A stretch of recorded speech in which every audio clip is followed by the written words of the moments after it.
Because somebody's going to ask those questions when we go around. They'll spike the crowd with something. And I'm just going to say, great. Would you ask that again? Now, what did you ask? And I'm going to give them the statistics. You know. And I might have a few old lectures. Yeah, that's the way we look at it now. Right now, who's going to protect your wife? Who's going to protect your children?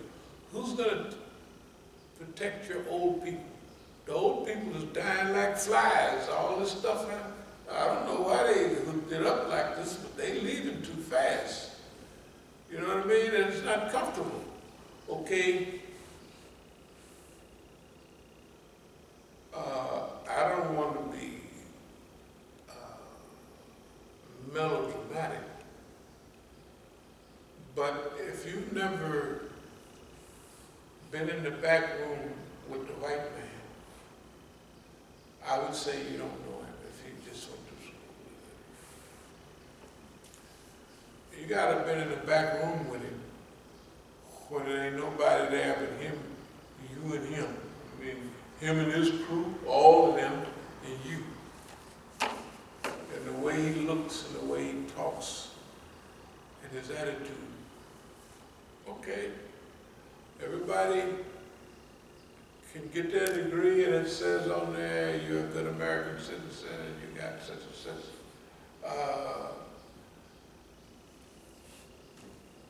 What we're saying now is we have to do what we have to do to protect ourselves.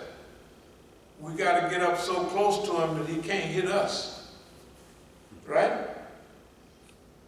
On everything. Forest rangers, whatever you like. Doctors, lawyers. Get in there. And we're going to be recruiting kids in the little penitentiaries. Get yourself education, get yourself a degree. Right? Get in there. And get in there in a hurry. Because a year is a short time. 5 years, we talk about 5 years and 10 years. That Pop said, that'll be around in a minute. It only took God 4. Huh? It only took God 4. Right. And just imagine, he actually was just, didn't that just spark? Don was in there, Don was gone, Trump, yeah. and Don is still a troublemaker. We don't have to be super believers. We could just read the newspaper, right? You could watch television news. It's so clear that white folks are saying it. Okay, I'm going to try to speed up. And Thucydides' trap, it's already there. And you got to remember too, when you're the big bad boss man, a lot of people scared of it. But when you start going down, your friends and allies, they start backing up on you. So they may push Canada around today, but in 5 years, Canada be, hey man, you gotta fall on your own. I ain't with y'all. I ain't going down with you. I just listen to you because I had to. The British, the French, the Germans, which don't trust them at all. You study international politics, you see. They created the union over there, whatever, the European Union, to protect themselves against America. Right? And just so they may hold on, but when boss man collapses, you think they're gonna come and say, hey man, here's the rope? No. They're gonna go join everybody else. We was there all the time. We was with you. Right? Yeah. It's cold-blooded. And boss man gonna be, and the American people gonna say, those guys, there's 15 or 20 of them up there. You can go and have them. Right? All of that. Anyway, I'm going to speed up a little bit. Well, there's a time element. Then there's the realistic element of how the things are on earth. The earth, the trees, the water cycles, all of that. They didn't have all the other empires didn't have the global ability to do all of those things, and now they do. Okay. So Trump's job was to dismantle America piece by piece. He's done it. Okay.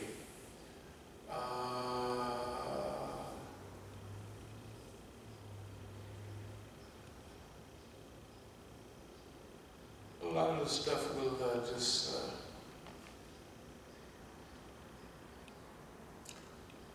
well, there are some things that here are very important.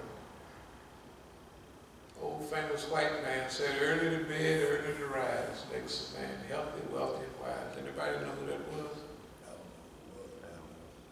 Benjamin Franklin. He's America's first millionaire. Early to bed, early to rise makes a man healthy, wealthy, and wise. I know I got to work on my bedtime routine. Because that's one of the things they always say, you know, that I'm familiar with that viewpoint about not just waking up for Fajr, but you stay up for Fajr, and then, you know, you start your day from there. But one of the things I've been kind of focusing on more recently is my bedtime routine and just winding down to make sure I go to bed on time and stuff. No, we're doing the same thing. I'm you doing too. the same thing. And I'm trying to fine tune it and stuff. Yeah. Personally, I'm not worried about it because I know once you start thinking about it, when you get older, I almost just take it easy on into it. And it happens. It ain't like before. Early to bed, you got early rise that I wrote it on. I still write it on everything. Yeah. I had to get up in the morning. Sometimes I lay there and say, Lord, well, I lay back down. I'm not getting the habit of doing it, but I'm getting in the habit. I'm doing more now of staying up. So that means within a month or 2 weeks or whatever, I'll just stay up at Fajr. Why? Because that's when you do your best writing and your best thinking. It's early in the morning. That's true. I've always been going through it, and now this is the time for writing. See, the old As-Sabiqun, they still make sense, but we need several As-Sabiqun, the new ones, for now. Okay, we're keeping the notes for them, but we have to write them. They have to be edited, and they have to be printed, right? Because the stage, the things that we're talking about now, we haven't had, the last As-Sabiqun was 9 years ago, 2012. And so we haven't had any since then. We haven't wanted to do any of those, but we still have all the writings and all the notes.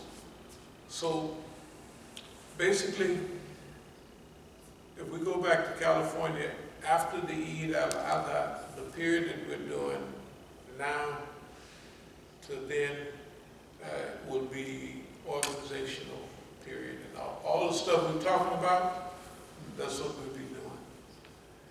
And all the little stuff like cutting this and doing stuff, I can feel the time is getting better because I'm doing work, you know, regular work. Like it's a time Allah helps you. I don't want to work right now. Therefore, I ain't gonna work. I'll just talk. You can't talk forever. And then just at the right time, you start easing into it. That's the thing about old age or aging. You know yourself, know your enemy. 1,000 battles, 1,000 victories. Strategic management under conditions of repression. Islamic Institute for Counter-Zionist American Psychological Warfare. Science fiction management. Does anybody remember hearing that? Yeah. Okay. That's what we're in now. Science fiction management. That means we had an idea that we was headed right here 20 years ago. But if they wouldn't listen to us with what we was talking about then, imagine if we talked about this then. They'd have been had us on St. Elizabeth. Right?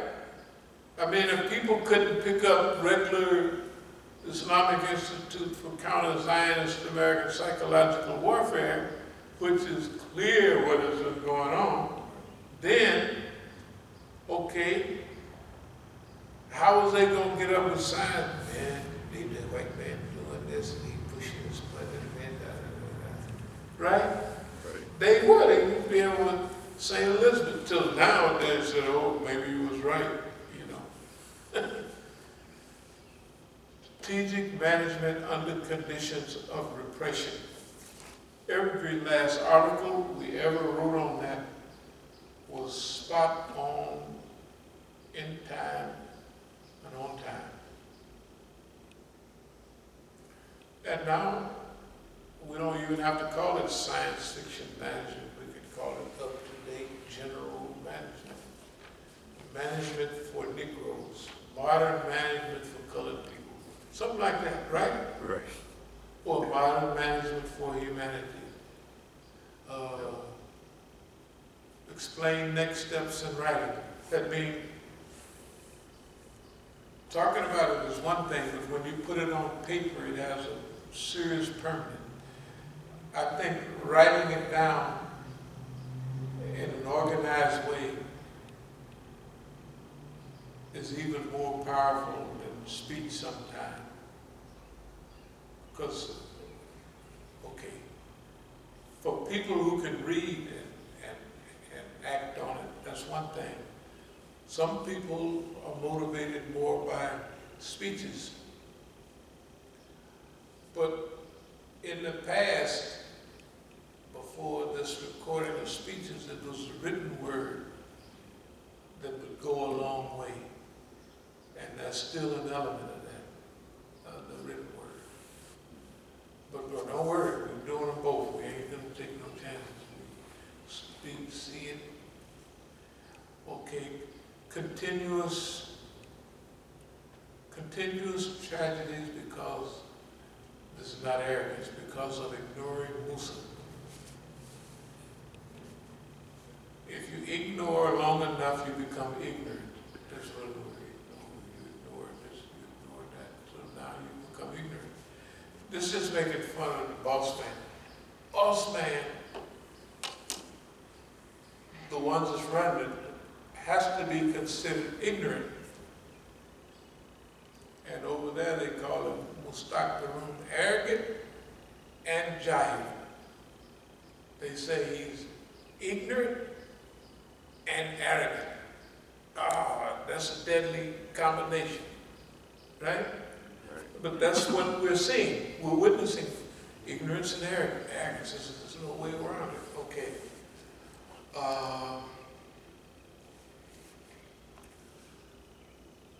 Black gang, destroy automobiles. All that stuff that you see boss man doing, it doesn't really even count too much. Messing with cars.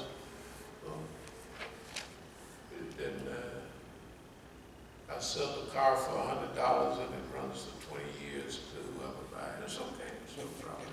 Right? That's unbelievable what they can do. Hey, man.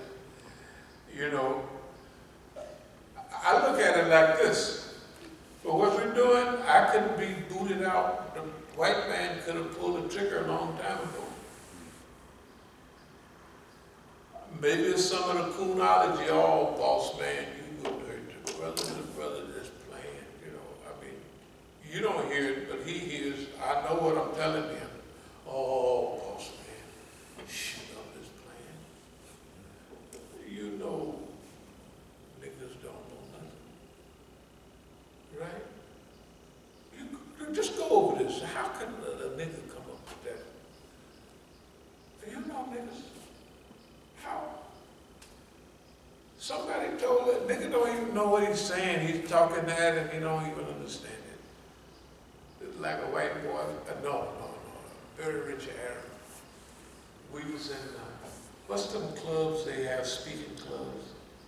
JC's. In prison they have JC's. No, they have JC's, JC, that it's, you join in and you give speeches and teach you how to speak. Oh, I think I know what you're talking about. Yeah. Is it called Toastmasters? Toastmasters is one. That's one, okay. JC, Toastmasters, yeah, it's Toastmasters. So I joined Toastmasters, and one of the rich Arab brother, I helped him do time. I taught him lifting weights and stuff. He's a Christian Arab. Might as well call him a white Christian Arab because he was more European. He was, anyway, so we joined Toastmasters, and the way I used to put stuff together, he said, they don't even believe, the stuff. He said, they think someone is teaching you that. They probably think I'm teaching you how to do this. I'm not as good a speaker as you, but they figured that I'm coaching you. Somebody, because you know what I mean, they don't, these are all the educated white boys. I'm the only black in Toastmasters, and I'm wearing them out. And I could figure up stuff just like that. Because you got to talk about unity and brotherhood. Brotherhood, take a hood. A hood is a protection. A car got a hood. A head got a hood, And brotherhood is a protection against it. And they said, this nigga, he's making that stuff up. Who's teaching him that stuff? You know what I mean? But it's just having fun with white folks. It's just like, I don't have to train to speak. I give khutbah every week, you know what I mean? And have 2 programs. Anyway, so this stuff is serious. We have to calm boss man down, because if boss man get mad, that longevity talk, boss man don't lose no sleep about goodbye, nigga. You know what I mean? He don't lose no sleep. So either you got to scare him or just rub him to sleep. Scare him, you do something to me, boss man. You better look what's happening, look what's happening. You do something to me, boss man, see what happens. You got to do either that or boss man, or in combination, or interchangeable. You got to remember, in the long run, Shaitan don't have a whole lot of sense. He has a nature that makes him look like he's all wise. All he's doing is playing off your weaknesses. The hadith say about girls and stuff like that. So the shaitan, no, that's like this. All the spies, all this, that, what is it? Girls. Right? Because it's a normal human weakness. It ain't. And they talk about this guy's a low down, dirty pimp. Look what the government do with girls. They have niggas and girls getting married back and forth, all kind of dumb stuff. Right here in front of your face. And they all polices. Just think they volunteered, the police tell you get married, you marry her, you marry him. And they have children, they'll do everything. That don't mean they stay together.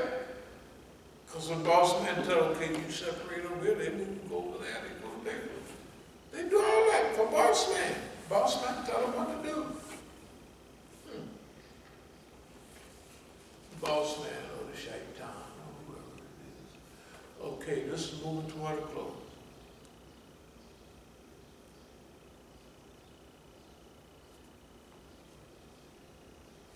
I was going to ask some questions about the people of the past. Abdul Malik, people down at Jamaica, all of them. But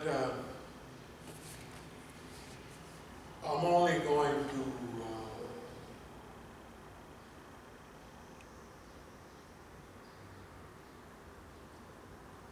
interject them to these stories, Hashim, Alauddin, and all of them. Not as little as possible, but just to get enough to get the job done. So if I mention Abdul Malik and Hashim Alauddin, I'll say one was on one side, one was on the other. They were both pretending, this one pretended to be Shia, this one pretended to be Sunni, and they pretended they don't like each other, and I'm in the middle. And they're stupid enough to think that they can tell me this one, and this one tell me that one. I'm in the middle. They're going to manipulate me. They tell me this. And they did that. They're on the same team. In Oakland right now, they're having wonderful programs together. It's pitiful. It's pitiful. 20 years ago, one's on one side, one's on the other. But the thing that's deadly about it is, if you take people like Hashim Alauddin and Abdul Malik, them people are dangerous. Poor Malcolm, you know, Malcolm's grandson, that guy didn't have, I could see it coming, because they had did you ever see a magazine with Malcolm in it? When he might have still been in prison, they was taking pictures of him. He had Nation of Islam name and all that. Oh, yeah. Yeah. I said that. You can tell what they're going to get ready to do to him. But he come here, and he didn't get here on time, and he was coming to big programs, and he'd bring a little girl with him, or he'd give a program down in Dixie, and he would stay with the same people I was staying with. They said, man, this guy don't have no Islam, but they was using him, and then they kill him. For no reason. He ain't no harm to nobody. Those are nasty people. And they would have did the same to me, easy. If I didn't name them and frame them on all of this, you know, those people are, hey man. All I say is look what they did to other people. If they could have run me crazy, them people, they would have ran me crazy. They would have spread out, because all of them were saying this about you. And are you going to believe them? Hell no, I don't believe them. Because I knew where they was when they got there. I could see them in '87 when they got there. I could see, you know. But Malcolm